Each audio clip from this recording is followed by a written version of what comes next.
Sugatan ang isang TNVS driver at 3 niyang pasahero na maaksidente sila sa Quezon City. Bumaligtad ang kotse at umikot matapos bumangga sa Center Island. Yan ang unang balita ni James Agustin. Tuloy-tuloy ang takbo ng mga sasakyan sa magkabilang lane ng Katipunan Avenue sa Quezon City mag-alas 10:30 kagabi. Masdan ng isang kotse sa northbound lane na biglang dumiretso sa Center Island. Sa lakas ng pagkakabangga bumaliktad ang kotse at umikot pa. Hindi tinamaan ang mga kasunod na sasakyan na napahinto. Maya-maya pa kita rin sa CCTV ang paglabas ng lalaking driver mula sa kotse at ang iba pang sakay nito. Nayupi ang harapang bahagi ng kotse at nabasag din ang windshield.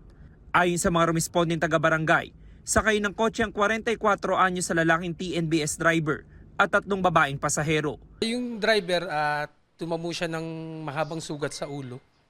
So dinala namin sa Quirino Memorial Medical Center. At binigyan muna namin ng pangunang lunas. Yung mga sakay niya may mga minor injury. Ang isang babaeng pasahero ay nagkasugat sa gilid ng mata at tuhod.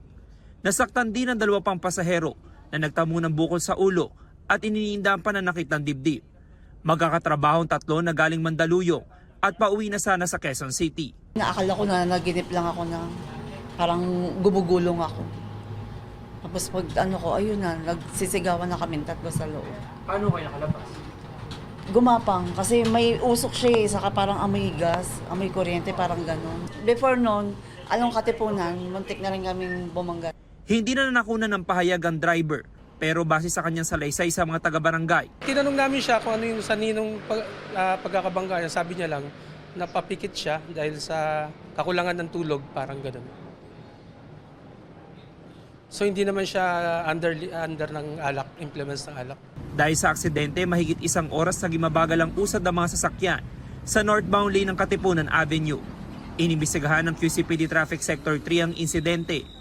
Nag-aareglo naman daw ang 2 panig at hindi na magsasampa ng reklamo ang mga pasahero laban sa TNVS driver. Ito ang unang balita.